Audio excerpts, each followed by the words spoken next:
Sud FM. Il est 18h.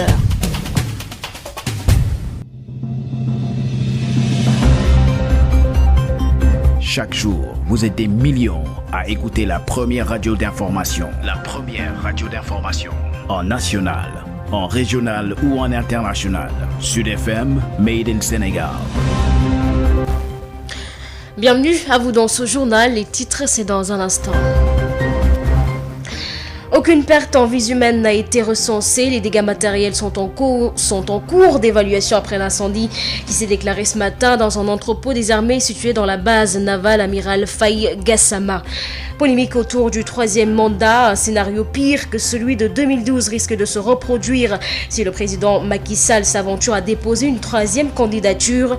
Des allégations de l'ancien président du groupe parlementaire Benno Bokk Yakaar, Moustapha Diakhaté, était l'invité de Baye Omar Gueye dans l'émission Objection de ce matin. Vous l'entendrez dans ce journal. Et puis en Côte d'Ivoire, à l'approche de l'élection présidentielle, l'ONU invite pour la mise en place d'un organe crédible avant le scrutin par les opposants politiques. Quelques 40 000 manifestants, ou plutôt militants, sont sortis hier lors d'un grand meeting organisé par l'opposition pour dire non à la troisième candidature du président Alassane Ouattara. Une correspondance de Justin Assalé à suivre. Voilà pour les principaux titres de ce journal mis en onde par Alassane Ouad. Sud-Soir. Aïssatou Gueye-Ba. Après l'incendie qui s'est déclaré ce matin au hangar de stockage de la Marine nationale situé dans l'enceinte du port autonome de Dakar, aucune victime n'a été recensée. L'incendie a été éteint au bout d'1h30. Tous les locaux, bâtiments, magasins ont pu être préservés. L'étendue des dégâts matériels est en cours d'évaluation. Les causes de cet incident seront déterminées à l'issue d'une enquête, nous dit la Direction générale de l'information et des relations publiques des armées. Polémique autour du troisième mandat. Le président Macky Sall y pense et il risque de le payer cher s'il s'y aventure, martèle Moustapha Diakhaté, fondateur du mouvement Taxawu Suñu APR, initiative pour la refondation de l'Alliance. Pour l'ancien président du groupe parlementaire Benno Bokk Yakaar, la question du troisième mandat a été bien réglée depuis la constitution de 2001. Moustapha Diakhaté s'est invité, ou plutôt s'exprimer dans l'émission Objection de ce matin avec Baye Omar Gueye. Des mandats, ils les guillotinent sur le plan politique, et ceux qui disent qu'il peut avoir autant qu'il le désirera, il ne leur arrive rien, ça peut laisser passer qu'effectivement, ils pensent au troisième mandat. Mais je crois qu'ils risquent de le payer cher. Ah oui, de le payer cher. Ah oui, ils risquent de le payer cher. C'est-à-dire Ah oui, les Sénégalais ne l'accepteront pas. Ah oui. Oui, c'est-à-dire, il va avoir pire qu'Abdoulaye Wade. Ah oui. Cette fois-ci, Abdoulaye Wade, on ne l'a pas empêché à être candidat. C'est des menaces. Mais ce n'est pas des menaces, c'est la constitution du Sénégal qu'il faut respecter. Vous savez que une république repose sur trois choses au minimum. La constitution, les lois, la constitution, les lois et les règlements. C'est-à-dire que la soumission de tous, y compris le président de la République, à la constitution, aux lois et aux règlements, c'est ça ce qui fait la République. La constitution du Sénégal a réglé depuis 2001 le nombre de mandats présidentiels. Lui, ce qu'il a fait, c'est de verrouiller la durée du mandat. Parce que depuis 1960, le mandat a évolué de 4, 5, 7. Macky Sall, la réforme de 2016, ne portait pas sur le nombre de mandats, ça portait sur la durée du mandat. Cette fois-ci, on voulait quitter le septennat pour être dans le quinquennat une fois pour toutes. C'est ça l'objet du référendum de 2016. Et c'est pourquoi je m'étonne que quand on lui demande de dire est-ce qu'il sera candidat, il dit que non, je dis oui ni non. Alors que la constitution du Sénégal, à laquelle il doit se soumettre et à laquelle il doit obéir, dit qu'il doit dire non, il ne peut pas avoir un troisième mandat. Politique toujours à Ziguinchor, l'Union des centristes du Sénégal sonne la remobilisation des troupes. Hier, les partisans de Abdoulaye Baldé se sont fortement mobilisés à Ziguinchor pour mieux redynamiser le parti dans les universités et institutions de la région. Ignace Dey. C'est une véritable démonstration de force que les jeunesses centristes de Ziguinchor ont effectuée hier sous la houlette de leur mentor, le maire de Ziguinchor, président de l'Union des centristes du Sénégal, Abdoulaye Baldé, qui pense avoir corrigé un passif dans son parti UCS à Ziguinchor à savoir ratisser large juste dans les institutions et universités. Mais nous avons, c'est vrai, souvent un peu péché dans le cadre du mouvement étudiant, ce qu'on appelle dans notre parti le mouvement des élèves étudiants centristes. C'est vrai que nous sommes présents à Dakar, à Saint-Louis, à Ziguinchor aussi, mais je vais considérer que la présence était timide et qu'il fallait davantage miser sur cette jeunesse, qui est une jeunesse consciente et qui, quand on la parle, elle comprend.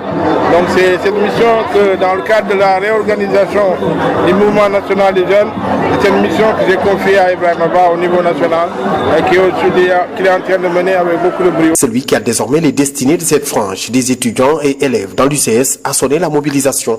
Ibrahima Ba, qui en a profité pour flinguer certains ex-compagnons du maire. Objectivement, et ce que j'ai dit, Baldé n'a pas trahi parce que c'est les maires qui ont prêté le flanc. Il a fait confiance à ces personnes, il les a financées, il les a soutenues. Mais les personnes lui ont filé du mauvais courant, ils ne lui ont pas rendu l'ascenseur. Donc à un certain moment aussi, le temps était contre nous. Il s'est dit objectivement, on va faire une coalition, on va accompagner le président Macky Sall. Entre-temps, nous allons retravailler notre parti, on ne va pas se lasser. Ce qu'on a convoqué ici, ce n'est pas une rencontre de coalition de Benno Bokk Yakaar, ce n'est pas à faire, mais c'est pour vous montrer que l'UCR est plus fort que jamais. Parce que la jeunesse est derrière son leader Abdoulaye Baldé. Des jeunesses centristes qui comptent maintenir la cadence pour massifier le parti. Et pour le président du mouvement des élèves et étudiants centristes, Ibrahima Ba. Et les jours à venir, on ne va pas lâcher. Les jours à venir, on va passer à la vitesse supérieure. Ça, c'est sûr et certain. Parce que les zones sont engagées. Ce qu'on attendait, c'est qu'aujourd'hui, tout le monde sympathise. Maintenant, prochainement, certainement, ne soyez pas surpris si on vous donne rendez-vous au stade. Ziguinchor, Ignace Dey, Sud FM. Et puis le président de l'Union des centristes du Sénégal, par ailleurs maire de Ziguinchor, a saisi l'occasion pour exhorter les acteurs politiques à élever le débat politique pour Abdoulaye Baldé. Au lieu de prendre en charge les préoccupations des Sénégalais, on se lance dans des invectives et autres calomnies qui rabaissent de niveau. Abdoulaye Baldé est au micro d'Ignace Dey. Beaucoup de peine que j'ai suivi ce qui se passe aujourd'hui. Je pense que ce n'est pas ça la politique, ce n'est pas ça que nous devons donner un exemple.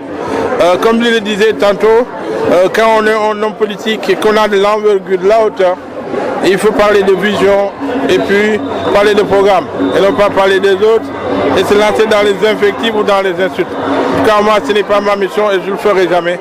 Donc j'invite les uns et les autres vraiment à revenir sur terre, à parler des problèmes des Sénégalais, à essayer d'apporter des solutions aux difficultés auxquelles les Sénégalais sont confrontés, au lieu de se lancer dans des combats de bas de ceinture qui n'apportent rien à la démocratie, mais au contraire qui essaient de pervertir notre jeunesse. Parce que suivant dans les réseaux sociaux, des comportements ou des propos qui ne sont pas des exemples de valeur et de morale. Et justement, le dialogue citoyen pour la démocratie et la paix est né, une association politique non confessionnelle et à but non lucratif. Il a pour but de promouvoir un dialogue national inclusif, sincère et constructif pour l'installation d'un climat politique et social apaisé. Ndiaga Sylla, président du dialogue citoyen, nous donne plus de détails. Il était l'invité de Dianobi. Dialogue citoyen est une association apolitique non confessionnelle et sans but lucratif. Elle a comme objectif principalement de promouvoir un dialogue national inclusif, sincère et constructif pour l'instauration d'un climat politique et social apaisé et le développement durable. Et deuxièmement, nous avons comme objectif de renforcer la culture démocratique pour une citoyenneté plus active, garantissant la participation populaire dans la gestion des affaires publiques. Entre autres, nous avons aussi un objectif qui promeut justement la transparence et la bonne gouvernance, de même que justement la contribution à la protection des groupes vulnérables et à leur bien-être.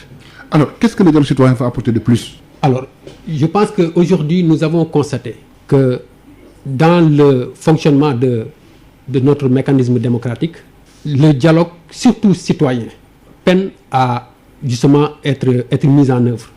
Or, d'abord, la Constitution pose le principe de la participation citoyenne dans la gestion des affaires publiques. Et là, le dernier, donc acte 3 de la décentralisation, a réitéré justement ce principe de la participation, notamment à son article 6. Et au-delà maintenant de l'article 6, il y a l'article 7 et l'article 83, qui aujourd'hui vont dans le sens justement d'inciter à la mise en place justement de mécanismes pouvant assurer de manière beaucoup plus effective justement cette participation citoyenne. Mais le constat est que justement, dans la pratique, on peine justement à mettre en œuvre justement ces mécanismes-là.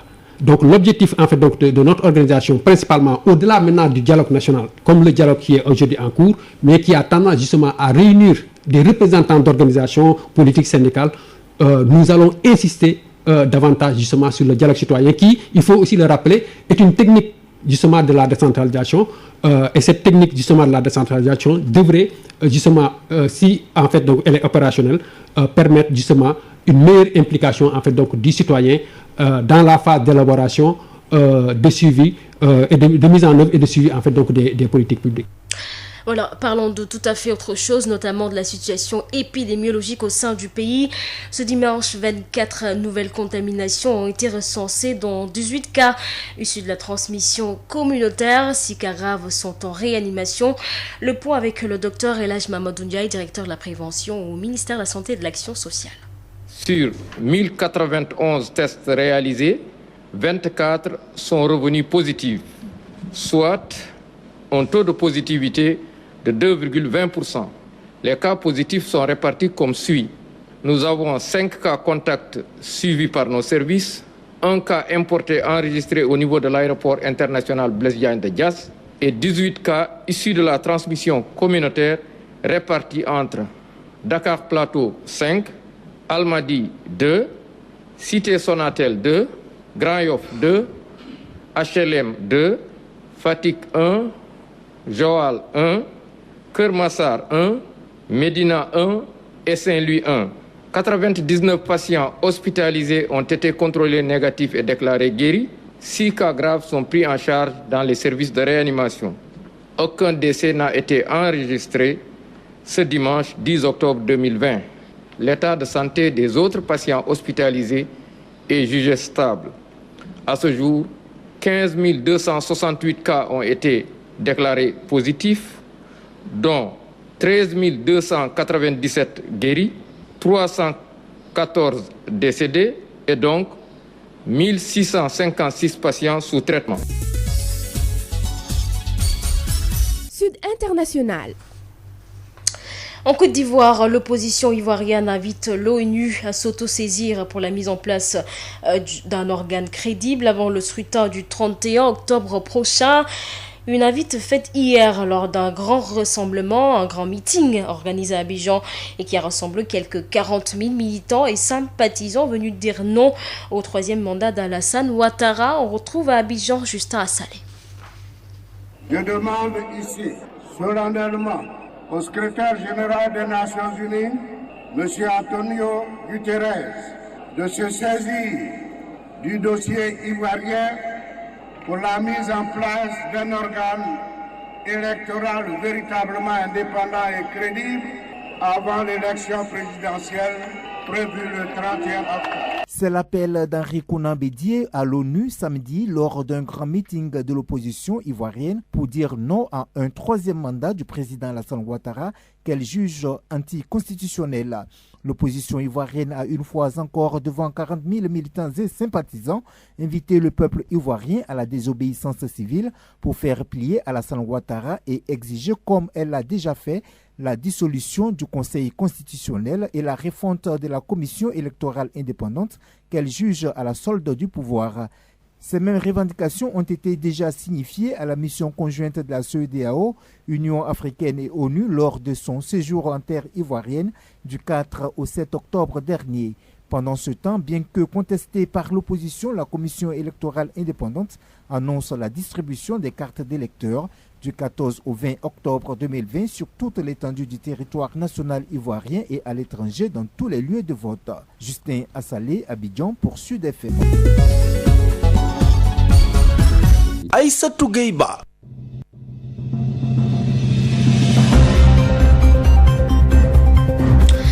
Aucune perte en vies humaines n'a été recensée. Les dégâts matériels sont en cours d'évaluation après l'incendie qui s'est déclaré ce matin dans un entrepôt des armées situé dans la base navale amiral Faye Gassama.